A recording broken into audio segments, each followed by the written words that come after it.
bos saya ini kan sebetulnya yang punya fried chicken rajanya ayam di Indonesia gitu kan. Saya sering ngelihat dan sering terlibat di dalam pembicaraan-pembicaraan gitu ya. Terus kenapa kita nggak berpikir bikin fried chicken tapi versi jalanan gitu? Seperti apa? Ya gerainya itu gerobak tapi bersih, aluminium, kaca, pakai sarung tangan, seragam, lampunya terang-terang gitu Pak.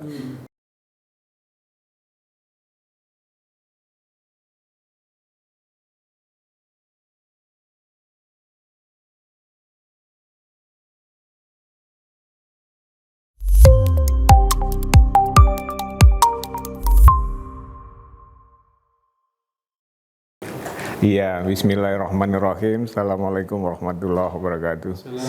Jadi saya harus meriwan 20 tahun yang lalu, Pak. Gitu. Sebelumnya kan kita kerja di retail ya. Sama dengan Pak Tatang ini, kita satu tim, Pak. Satu tim. Tapi di dalam bekerja itu, setelah memenuhi waktu kerja dan lain sebagainya, kita sering ngobrol tuh, Pak. Bagaimana menjadi pengusaha, bukan hanya pekerja. Selalu itu yang dibicarakan. Dan kita sering tukar-tukaran buku, tukar-tukaran bahasan.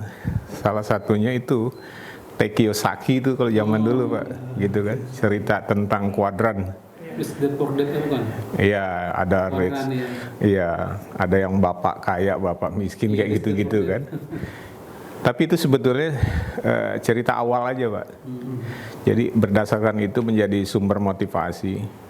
Belum agama sih, masih cerita-cerita tentang kehidupan dunia kayak begitu.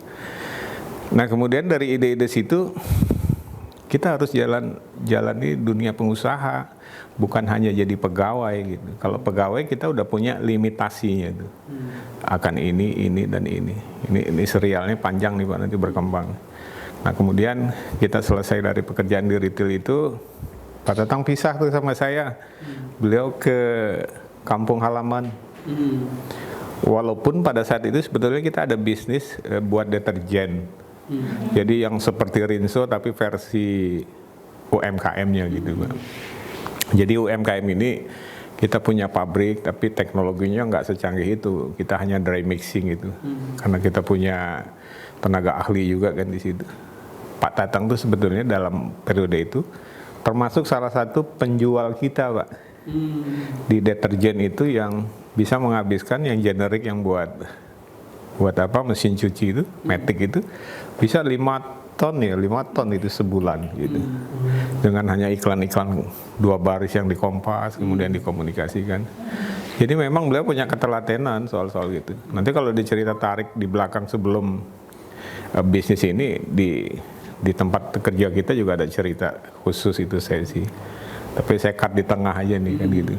Kemudian beliau pulang tuh karena persoalan-persoalan di perusahaan retail itu kemudian istilahnya bangkrut lah. Kemudian semua pegawai itu kemudian dirumahkan kayak gitu. Beliau pulang itu dengan satu tekad hanya menjual apa dulu Pak Tatang? Di konveksi yang beliau punya satu mesin itu seperti celana kolor gitu ya. Keliling kampung, dari kampung ke kampung kayak begitu kan. Ini cerita sedih, di waktu-waktu luang masih mancing ya Pak Tatang ya. Di sungai, apa namanya sungai itu, Cisanggaru apa itu. Saya lupa ingat. Jadi suatu waktu saya masih di pabrik deterjen, saya telepon beliau, ini ada kerjaan baru nih, ada apa gawean baru. Bikin apa Pak gitu kan, bikin fried chicken gitu kan. Oh ya, tiba-tiba kok jadi fried chicken gitu kan, dari deterjen ke fried chicken gitu. Karena deterjen itu kita dihantam dengan harga-harga yang didasarkan pada dolar Pak, semua bahan baku itu. Ketika itu kan dolar naiknya luar biasa itu kan. Dari 2.450 sampai ke titik yang belasan ribu itu. Iya, kita collapse sebelum mati Pak. Bayangkan Pak, collapse sebelum mati gitu kan. Jadi matinya kan belakangan tuh, collapse duluan. Kita nggak bisa gaji, nggak bisa ini. Terus tersisa uang kan hanya 60 juta lah kurang lebih itu. Mau usaha apa nih gitu. Kita ngelihat tuh dunia saat itu, dunia usaha tuh gelap gitu kan. Terus rutin, saya kan jemput istri Pak. Masih, sampai sekarang masih ada bisnis lain tuh ternak teri ya Pak Tatang ya. Teri. Iya antar anak antar istri gitu Pak. Gitu. Dalam salah satu momen saya mau jemput di apa namanya jalan tol gitu kan, biasa pinggiran jalan tol itu, saya kehujanan, Benar-benar kehujanan. Pakai motor saya ngiyup tuh istilahnya apa ya? Ngadem lah. Dari hujan, di situ ada tukang gorengan. Gorengan yang biasa gitu. Ngobrol sambil beli gitu kan. Dalam salah satu obrolan itu saya biasa kan kayak wartawan Bapak juga lah gitu. Berapa penghasilan, berapa penjualan, berapa hari kerja gitu. Jadi beliau tuh jual sehari 500.000 kurang lebih omsetnya. Berapa biaya ininya Pak? Ya sekitar 200 Pak, saya bisa dapat 300. Itu udah makan Pak katanya. Saya hitung-hitung lebih gede gaji saya dulu, gajinya Bapak ini daripada saya. Waktu kerja itu kan, kita dapat kan 5 jutaan gitu kan. Dia dapat udah lebih dari itu. Dan hanya 20 hari kerja Pak. Yang 10 hari itu dia pulang. Dia untuk nyetor gitu kan. Nyetor uang, nyetor yang lain-lain juga gitu kan. Jadi 10 hari di kampung, 20 hari di Jakarta. Dan dia menjalanin itu enggak dengan niat-niat membesarkan jadi berapa gerai gitu. Enggak ada Pak, sesederhana itu, dan itu bisa hidup dengan nyaman. Bos saya ini kan sebetulnya yang punya fried chicken rajanya ayam di Indonesia gitu kan. Saya sering ngeliat dan sering terlibat di dalam pembicaraan-pembicaraan gitu ya. Terus kenapa kita nggak berpikir bikin fried chicken tapi versi jalanan gitu? Seperti apa? Ya gerainya itu gerobak, tapi bersih, aluminium, kaca, pakai sarung tangan, seragam, lampunya terang-terang gitu Pak. Iya kan?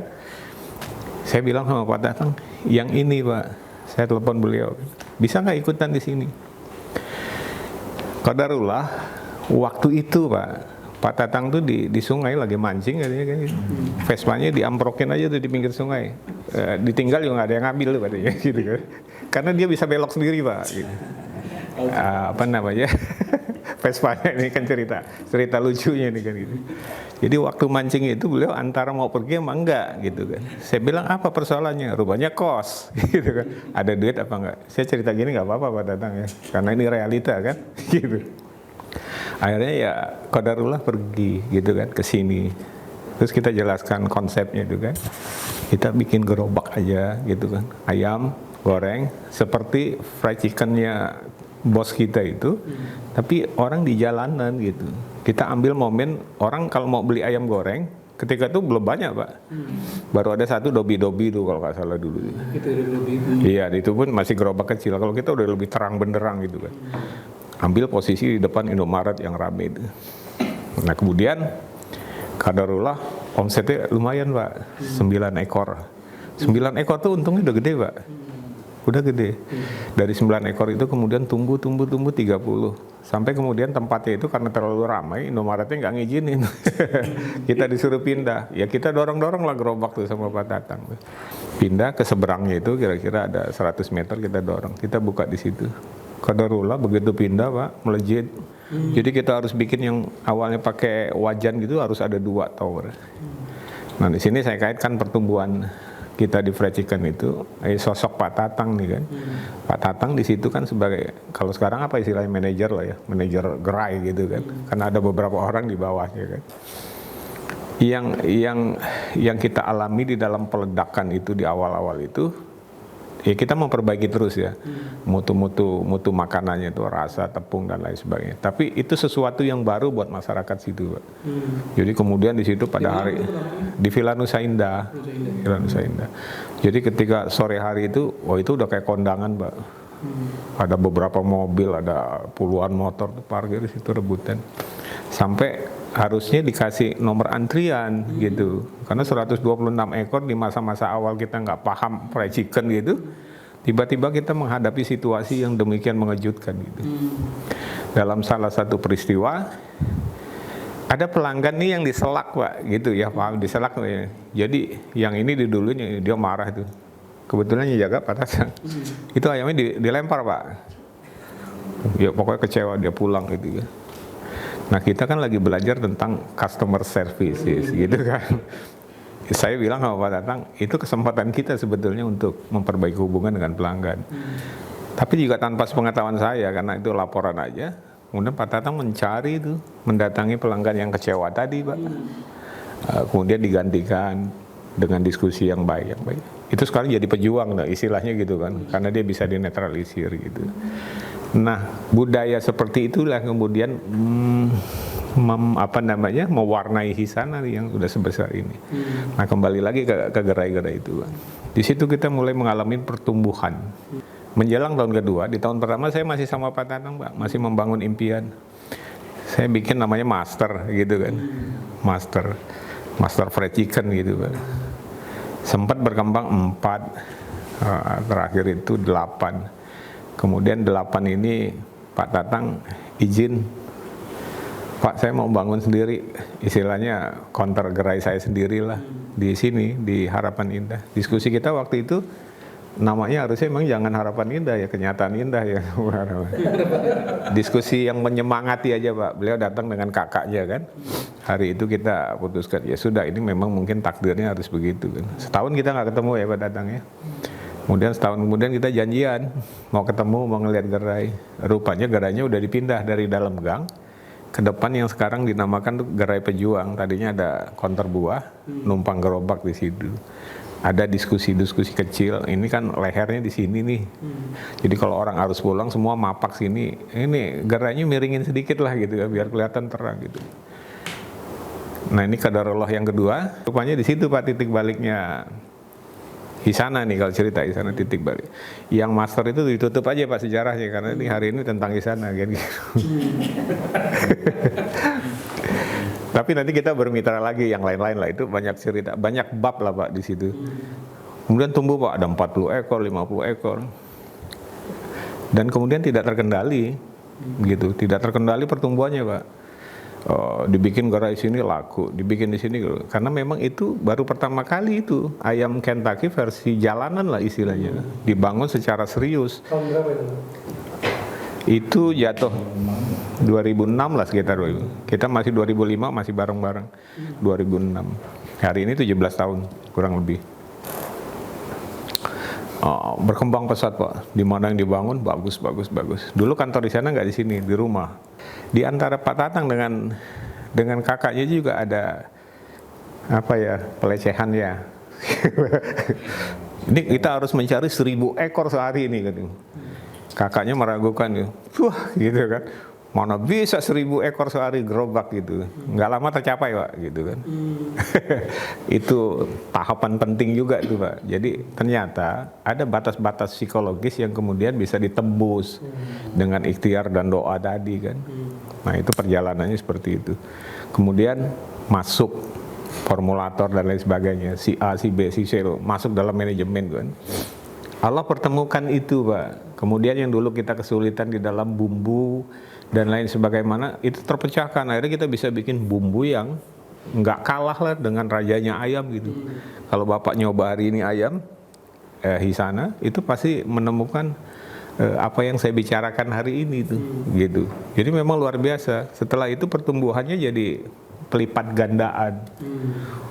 Banyak kemudian orang yang mau franchise dan lain sebagainya. Secara umum nggak diizinkan sama Pak Tatang. Secara umum ya, beberapa kasus buat proses belajar ada gitu, tapi gagal semua Pak gitu. Jadi udah dibangun dengan kekuatan sendiri. Kemudian dimasukkan sama beliau manajemen baru. Jadi transformasi sana itu, saya nggak tahu Pak Tatang merencanakan apa enggak gitu ya. Tapi dari tradisional pindah dengan manajemen. Jadi ada manajemen sederhana lah gitu kan, mulai pakai ini dasi ya Pak Tatang ya kalau meeting di meja gitu, walaupun di situ masih ada problematika bagaimana cara pakai dasi gitu kan di anak-anak buah itu, tapi di foto mungkin nggak ada di sini. Itu keren Pak, udah berbeda saat itu kan. Jadi komitmen kita bikin fried chicken versi jalanan yang bagus itu sudah tergambar dari sejarah foto-foto lama itu kan. Jadi bukan sesuatu yang kemudian saya yakin mungkin nggak direncanakan secara sungguh-sungguh ya. Terus di manajemen kedua dimasukkan modernisasi. Ya, modernisasi itu artinya ada komputer, ada sistem kendali mutu, ada manajemen orang, ada manajemen keuangan, ada manajemen audit, ada manajemen pengembangan toko dan lain sebagainya. Tapi kemudian ketika gelombang ketiganya mau melakukan proses yang namanya transformasi nilai gitu ya, karena kan udah lama nih setelah manajemen kita masuk dulu komputerisasi lah istilahnya. Semua mekanisasi itu dirubah menjadi sistem. Kita ada rekrut sistem keuangan, ada sistem POS yang di depan-depan itu Pak. Ada sistem SDM, ada sistem, semua sistem itu kita buat gitu. Sampai kemudian ketika itu mau dijalankan, kita menghadapi kendala-kendala, ditambah lagi dengan krisis. Lewat pandemik itu Pak, 3 tahun yang lalu tuh. Awalnya juga kita salah respon sih ya Pak Dadang ya. Berantakan Pak semua Pak.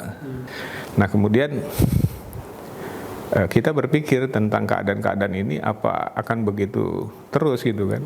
Kemudian terjadi krisis gelombang yang lain Pak. Perang Ukraina sama Rusia itu. Iya, ada 2 komponen penting dari situ yang berpengaruh di dalam pembentukan COGS kita. Satunya tepung. Jadi tepung itu 40% dari 2 negara itu Pak. Gandum. Terus yang kedua minyak goreng. Minyak goreng ini akhirnya kan dikonversi menjadi biodiesel Pak. Diekspor ke negara-negara yang membutuhkan itu sebagai pengganti bahan bakar yang ikut mahal karena krisis itu kan. Ya kita dihadapkan pada kendala naiknya harga tuh. Gitu kan. Kalau kita jual lebih tinggi nggak mungkin juga. Kita kecilkan ayamnya, ukurannya udah dalam batas yang kecil Pak. Nanti kalau terlalu kecil ayamnya juga nggak kelihatan kan repot gitu. Jadi ada batas-batas layak sama enggak. Berpikir terus. Tapi keunggulan nih ya, saya bilang keunggulan nih Pak Tatang itu dari secuil peristiwa kecil di dalam keadaan tadi seperti krisis Rusia itu, beliau mendapat insight lah, pencerahan lah saya bilang sih. Kenapa kita nggak jual ayam bakar? Awal itu ayam bakar karena nggak membutuhkan minyak, nggak membutuhkan tepung dan costnya lebih rendah kan. Ide itu kemudian 1 tahun kemudian baru diwujudkan lewat R&D kita yang udah kuat.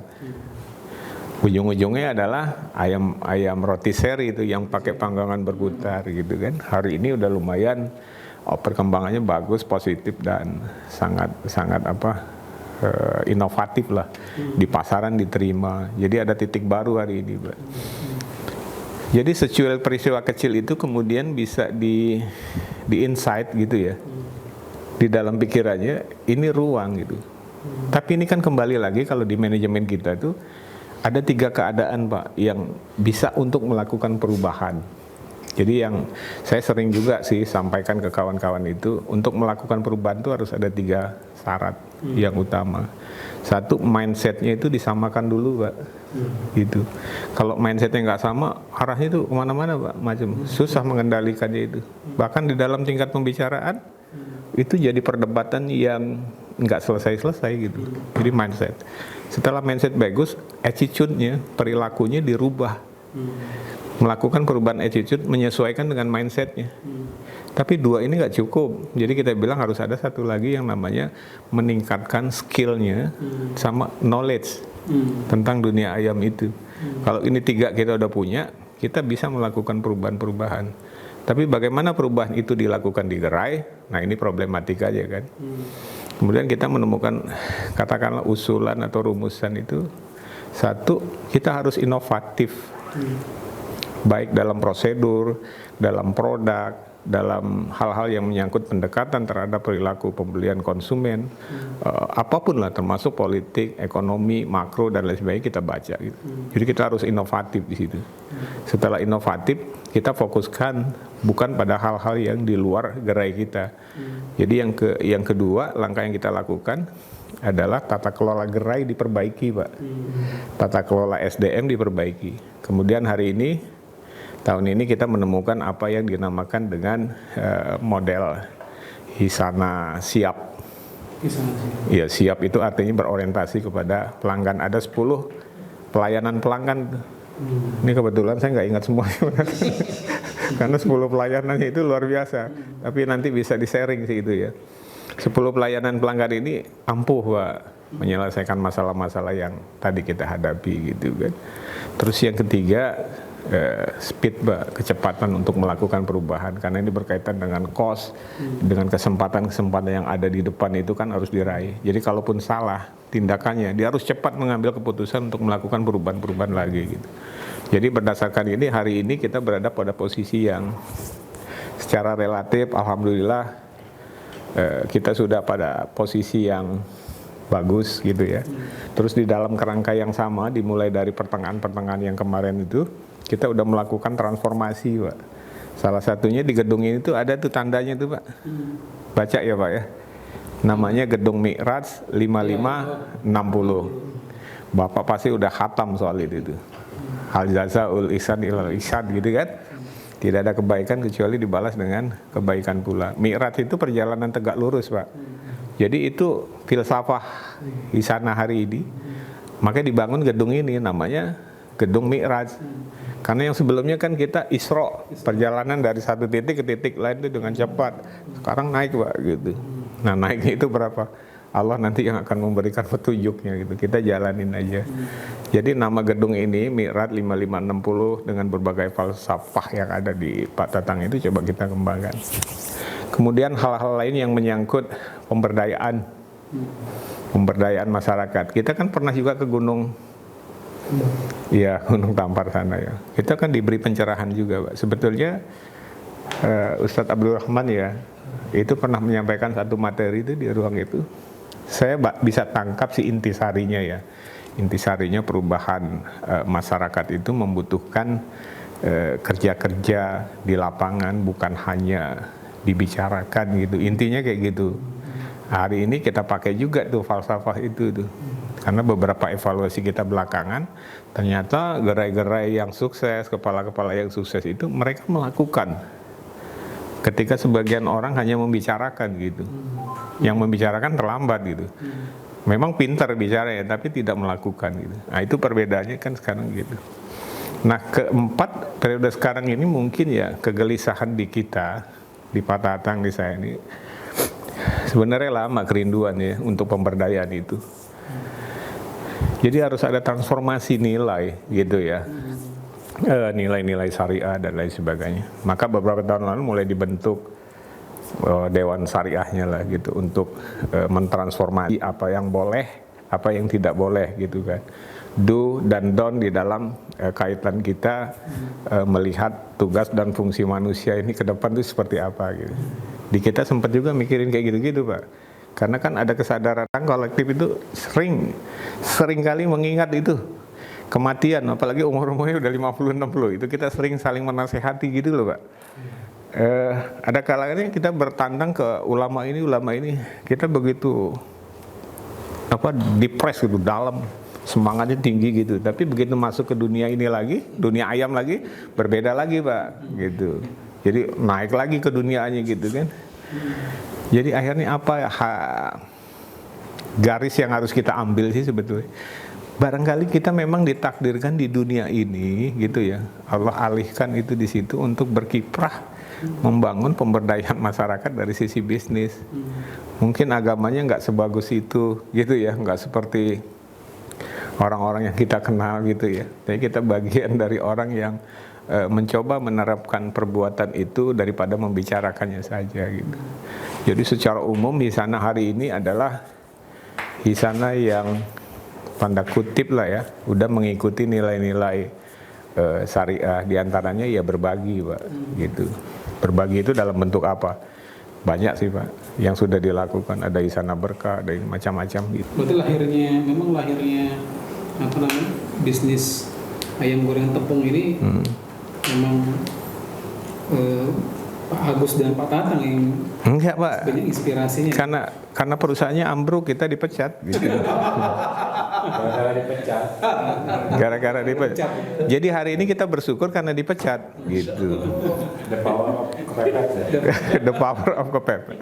Jangan tanya usahanya, Pak. Pak Tatang udah jual bubur apa, kacang hijau, udah jual apa, kerupuk tayamum. Iya, kalau Gus Dur bilang kan kerupuk tayamum tuh yang dimasaknya sama pasir, Pak. gitu. gitu.